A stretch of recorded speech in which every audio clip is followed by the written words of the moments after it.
কলেজে আজকে প্রথম আসলাম। এসএসসি পরীক্ষা দিয়ে আমরা 3 ফ্রেন্ড একই কলেজে ভর্তি হই। মনে তো একটুখানি আনন্দ আছে, নতুন কলেজে আসছি। হঠাৎ করে দেখি আমার একটা ফ্রেন্ডের প্যান্টের গেট খোলা, মানে চেন খোলা। তার গেট দিয়ে আমি একটা কলম দিয়ে দিলাম। আমায় এমন জোরে ধাক্কা দেয়, আমি পেছনে গিয়ে একটা মেয়ের সাথে ধাক্কা খাই। সরি আপু, আমি ইচ্ছে করে দিইনি। রাকিব আমাকে ধাক্কা দিয়েছে আপু। এই যে আপু, আপনার বিশেষ না হলে আপনি মেহেদিকে জিজ্ঞেস করতে পারেন। আরে, পুরো কলেজের সবাই ভাবে তাকায় রইল কেন? হ্যাঁ, এই যে আপু, কি হলো? হুম। এই যে স্ট্রবেরি, তুমি কি কলেজে নতুন নাকি? দোস্ত, স্ট্রবেরি কাকে বলেছে আপু? রাকিব মেহেদি দুজনে একসঙ্গে বললো, আমরা তো জানি না। ভূতকে বলছি। ও আচ্ছা। আপু, আমরা গেলাম।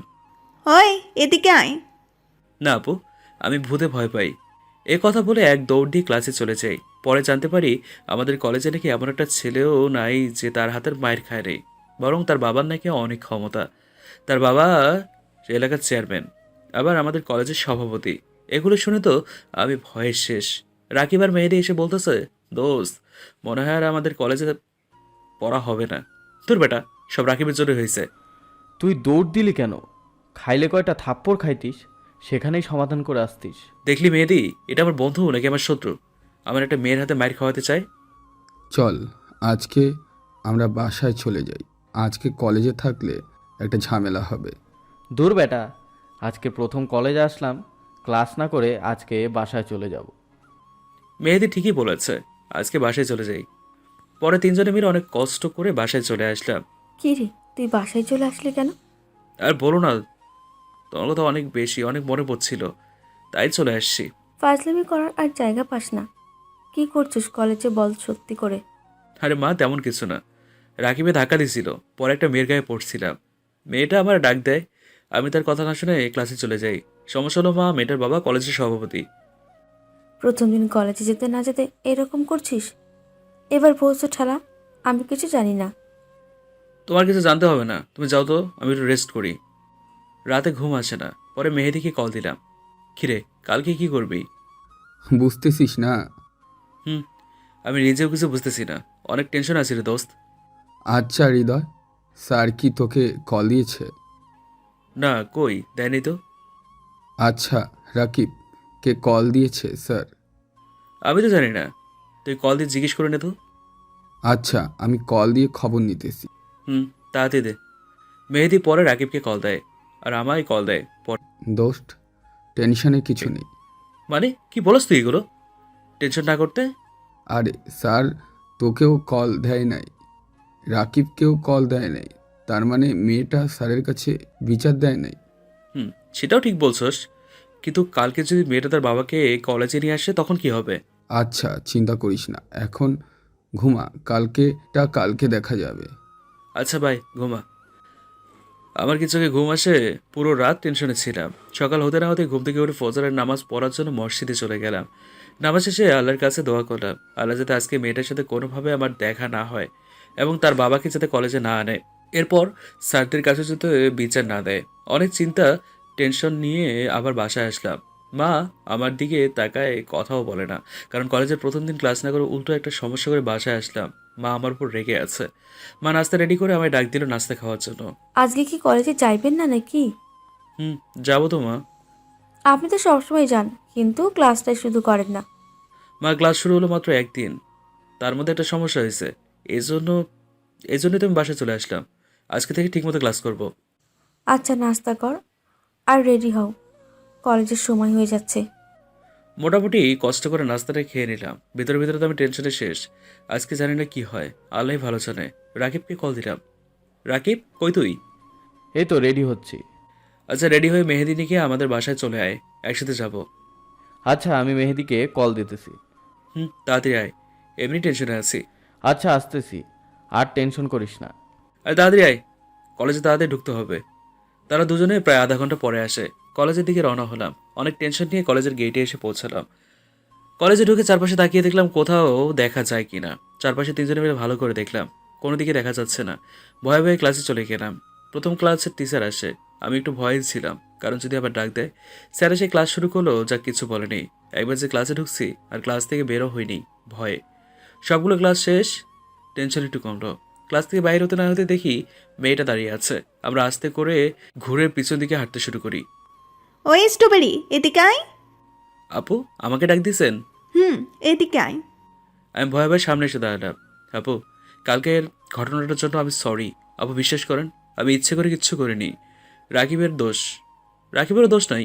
আমরা ফাজলামি করতে করতে সে ধাক্কা দেয় আর আমি আপনার উপর পড়ে যাই। বড় আপু মেহেদি আর রাকিবকে ডাক দিয়ে বলতেছে, তোমরা বাসায় চলে যাও। আপু এরা বাসায় চলে যাবে কেন? আমি বলছি তাই। না, তারা যাবে না। আচ্ছা, আমি প্রিন্সিপাল স্যারের কাছে বিচার নিয়ে যাই। আরে না আপু, এরা চলে যাবে। আচ্ছা দোস্ত, তো চলে যা। পরে মেহেদি আর রাকিব বাসায় চলে যায়। ওই, কালকে আমি যে তোকে ডাক দিছি তখন দৌড় দিলি কেন? আপু আসলে আমি একটু ভূতকে ভয় পাই তো তাই। ওই, আমি তো শৈতানি করছি। ও আচ্ছা আপু, আগে বলবেন না। স্ট্রবেরি, তুই এত বোকা কেন? আরে আপু আমি তো এমনই। আচ্ছা আপু, আপনি আমাকে স্ট্রবেরি বলেন কেন? এমনি আমার ইচ্ছা হয়েছে তাই। না, আপনার যা ইচ্ছা হবে তাই বলতে পারবেন না। আমার একটা সুন্দর নাম আছে, হৃদয়। আচ্ছা, তাহলে আমি প্রিন্সিপাল স্যারের কাছে যাই। আরে না আপু, আপনার যা ইচ্ছে তাই বলে ডাকেন, সমস্যা নেই। আমি তো মজা করছিলাম। ও আচ্ছা, মজা করছোস? আপু। আচ্ছা আপু, আমি বাসায় যাই এখন। কই যাবে? বাসায় আপু, আমার টেনশন করবে। আচ্ছা, আন্টির নাম্বারটা দে, আমি ফোন দিয়ে বলে দিতেছি। না থাক, আপনি ফোন দিয়ে বলার থেকে আমার টেনশন করুক সেটাই ভালো। ওই, নাম্বার দিতে বলছি না, নাম্বারটা দে। না, দেব না। আচ্ছা থাক, দিতে হবে না, আমি প্রিন্সিপাল স্যারের কাছে যাই। আরে আপু দিতেছি তো। দূর, জীবনটাই শেষ। সত্যি সত্যি কল দিয়ে বলতেছে, হ্যালো আন্টি, আপনার ছেলে আমার সাথে আছে, কোনো টেনশন করবেন না। আপু আপনি এটা কি করলেন? যা করছি ভালো করছি, চল আমার সাথে। কই যাবো আপনার সাথে? জাহান নামে যাব, যাবি তুই? না তুমি যাও, আমি যাবো না আপু। ভাই চল বলছি। এ কথা বলে আমার হাতটা ধরে নিয়ে নিচে নিয়ে যায়। পরে গেটের বাইরে নিয়ে গিয়ে বলতেছে রিক্সা ডাক দিতে। আমি পারবো না রিক্সা ডাক দিতে। আচ্ছা, তোকে পাততে হবে না, আমি ডাক দিতেছি। রিক্সা। এ কথা বলে আপু রিক্সা ডাক দিতে যায় আর আমি এদিক দিয়ে এক দৌড় দিই। ওই, তুই কই যাস? বাসায় যাই, বাই বাই আপু। দৌড়াতে দৌড়াতে বললাম। বাসায় এসে গেট দিয়ে রুমে ঢুকবো এমন সময় মা এসে হাজির। ওই, আমারে কে ফোন দিছে? আরে মা, কালকে তোমায় বললাম না একটা মেয়ের কথা, সে আজকে আমাকে ধরেছে। পরে অনেক কষ্ট করে ছুটে চলে আসলাম। ও আচ্ছা। মা, রুমে গিয়ে ফ্রেশ হয়ে খাওয়া দাওয়া করে মেয়েদিকে ফোন দিলাম। হ্যালো, আজকে কি হলো পরে? আরে বলিস না, আমি আজকেও দৌড় দিয়ে চলে আসছি। আরে কি করলি তুই এটা আজকে আবার? আর টেনশন করিস না, চিল মামা। আর কালকে আমার বাসায় চলে আসছিস, একসাথে কলেজ যাবো। আচ্ছা ঠিক আছে, বাই। সকালবেলা রেডি হয়ে কলেজে চলে আসলাম, 3 বন্ধু একসঙ্গে। রিক্সা থেকে নেমে কলেজের গেট দিয়ে ঢুকবো এমন সময় কেউ একজন আমার পেছন থেকে টেনে ধরে। ওই কে? এটা বলে পেছন দিকে তাকালাম। তোর আজরাইল। ও আপু আপনি? আচ্ছা রাকিব, মেহেদি, তোমরা দুজন ক্লাসে চলে যাও, এর সাথে আমার কথা আছে। এই, তুই এবার বল, কালকে দৌড় দিলি কি জন্য? সরি আপু, আর হবে না এমন। তোকে মাফ করতে পারি, একটা শর্ত আছে। আচ্ছা আপু, বলো কি শর্ত? আজকে সারাদিন আমার সঙ্গে ঘুরতে হবে। আপু আমার ক্লাস। একদিন ক্লাস না করলে কিচ্ছু হয় না। আপু আমার তো হাজিরা হবে না। আর মা এসে যদি দেখে আমি কলেজে একদিন হাজির ছিলাম না, মা আমাকে মারবে। মানলে কি হয়েছে? আচ্ছা যা, আমি হাজিরা দিয়ে দিব তোর পরে, এখন চল। ওকে আপু, কিন্তু আমার কিছু কথা আছে আগে। কি বলবি বল। আপু আমি জানি ঢাকা শহর ঘুরতে অনেক টাকা লাগে, আর আমার কাছে 1 টাকাও নেই। সব টাকা কিন্তু আপনাকে দিতে হবে আপু। আচ্ছা চল, আমি দিব, ভয় পাইস না। এই কথা বলে আপু আমাকে হাত ধরে নিয়ে যায়। আমার নিজের কাছে নিজেই চোর মনে হচ্ছে, কারণ এত বড় একটা ছেলে মানুষকে হাত ধরে নিয়ে যায়। একটু সামনে নিয়ে একটা রিক্সা ডাক দেয় আর দুজনে একই রিক্সায় উঠে পড়ি। আপু রিক্সাওয়ালা বাবাকে বলতেছে আমাদেরকে রমনা পার্কে নিয়ে যেতে। আমি মনে মনে চিন্তা করতে থাকি, ধুস শালা, সবাই রমনা পার্ক আসে গার্লফ্রেন্ডকে নিয়ে, আর আমার কপাল এত ভালো আমি বড় আপুকে নিয়ে রমনা পার্কে আসলাম। আচ্ছা আপু, আমরা রমনা পার্কে কী জন্য যাচ্ছি? তোর কি মনে হয় আমি তোর সাথে প্রেম করার জন্য তোকে পার্কে নিয়ে যাইতেছি? না, আপনার সাথে প্রেম করার থেকে সারা জীবন সিঙ্গেল থাকবো সেটাই ভালো, মনে মনে বললাম। সত্যি বলতে আদ্রিকা আবুকে যে কেউ দেখলেই ক্রাশ খাবে। কলেজের সবগুলো ছেলে আবুকে প্রপোজ করে আর সবাই একটা করে থাপ্পড় খাইছে। ও, আদ্রিকা হচ্ছে এত সময় থেকে আমি যাকে বড় আপু বলছি তার নাম। আমরা ঘুরতে যাচ্ছি, ঠিক আছে? আপু আমরা অন্য কোথাও ঘুরতে যাই। হয় কোনো কথা নাই, চুপচাপ বসে থাক, আমি যেখানে বলছি সেখানে যাব। আচ্ছা আপু। স্ট্রবেরি। আপু স্ট্রবেরি কেন? আমার সুন্দর একটা নাম আছে, হৃদয়। তোকে দেখতে পুরো স্ট্রবেরির মতো তাই। আর ওই আমার যেটা মন চাইবো সেটাই বলবো। আমি না বললে বলতে পারবে না। আচ্ছা বলবো না। বলবো না। আমি শুধু প্রিন্সিপাল স্যারের কাছে তোর নামে বিচার দিব। আরে না আপু, আমি তো মজা করেছি, তোমার যা ইচ্ছে তাই বলো, কোনো সমস্যা নেই। লক্ষ্মী সোনার মতো বসে থাক এখন। কথা বলতে বলতে আমরা দুজনে পার্কে এসে পড়লাম। রিক্সা ড্রাইভার মানে রিক্সা চালককে আপু জিজ্ঞেস করলো ভাড়া কত। সে বলতেছে 80 টাকা। আমি গিয়ে বললাম মামা আমাদের কলেজ থেকে তো এখানে 50 টাকা ভাড়া, আপনি 80 টাকা বলতেছেন কি জন্য? আচ্ছা আপু 60 টাকা দাও।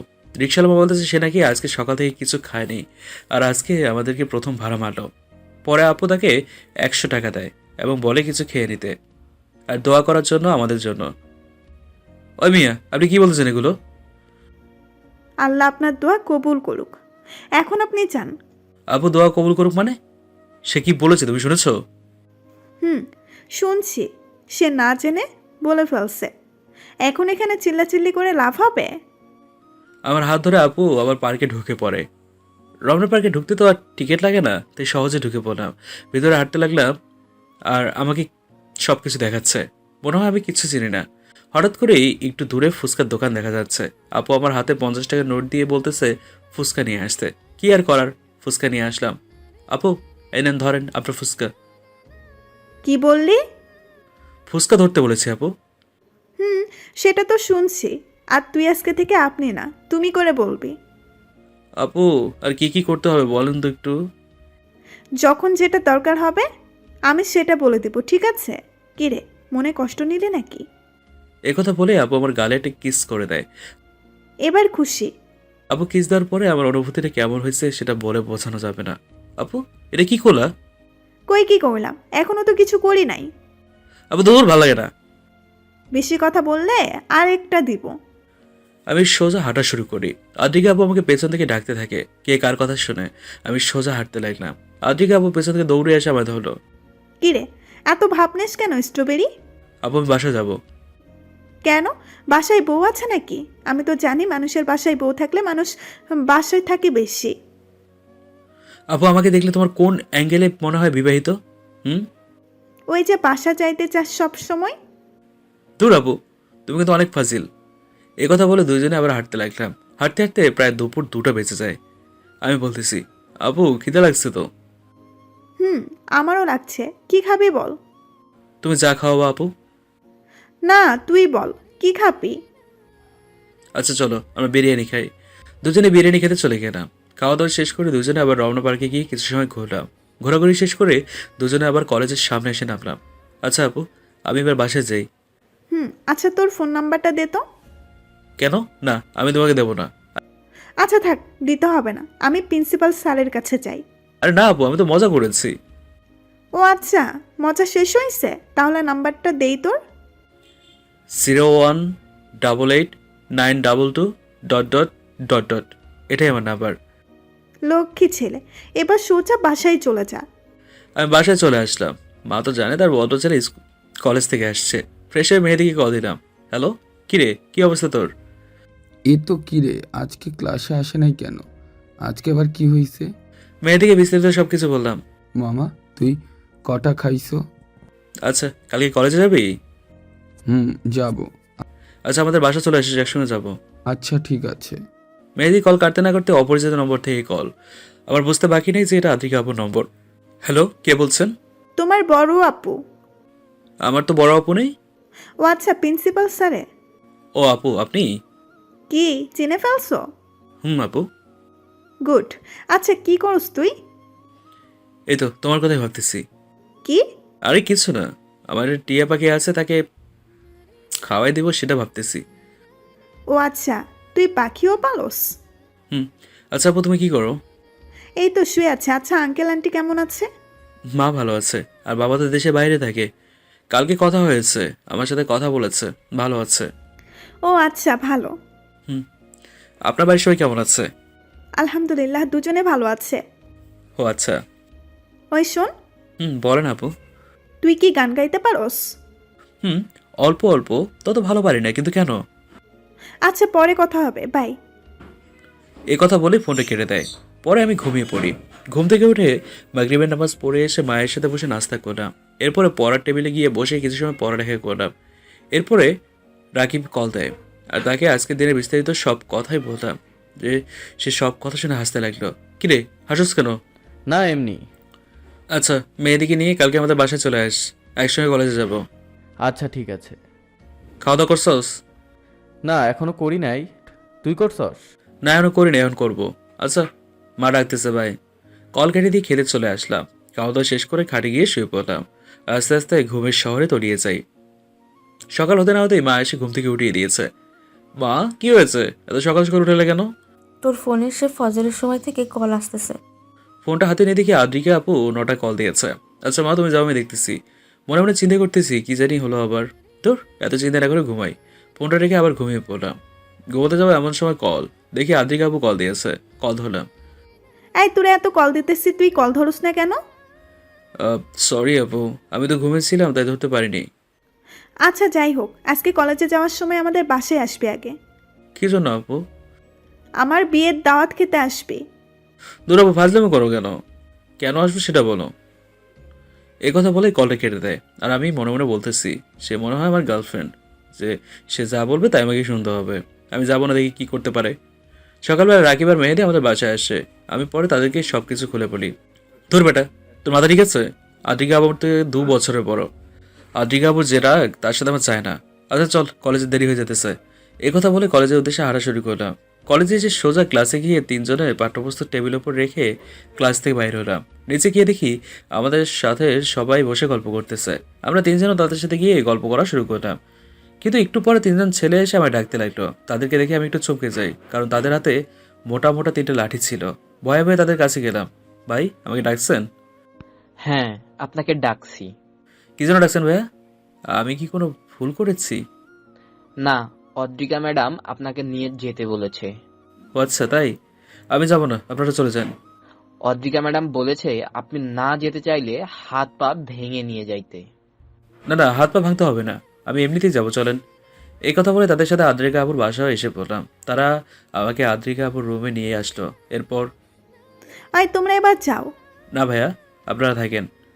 ও আচ্ছা, তারা থাকবে এখানে। আচ্ছা তাহলে তোমরা এখানে রেখে তাকে মারো ভালো করে সবাই। না থাক ভাইয়ারা, তোমরা চলে যাও। এই কথা বলার পরে তারা রুম থেকে চলে যায়। আচ্ছা আপু, আমি তো দেখতেছি তুমি কলেজে যাওয়ার জন্য রেডি হয়ে বসে আছো, কিন্তু কলেজ যাও না কেন? হ্যাঁ, আর আমাকে নিয়ে আসছো কেন এখানে আপু? ওই তোকে সকালে ফোন দিয়ে কি বলছি আমি? কি বলছো? ও আচ্ছা, এখন কিচ্ছু মনে নাই? ও মনে থাকবে কিভাবে, তুই তো আস্ত একটা গাধা। ওই আপু, তুমি আবার গাধা বললে কেন? হ্যাঁ, এখন কিন্তু সীমা অতিক্রম হয়ে যেতেছে। এখন অত কিছু দেখো শোনাই।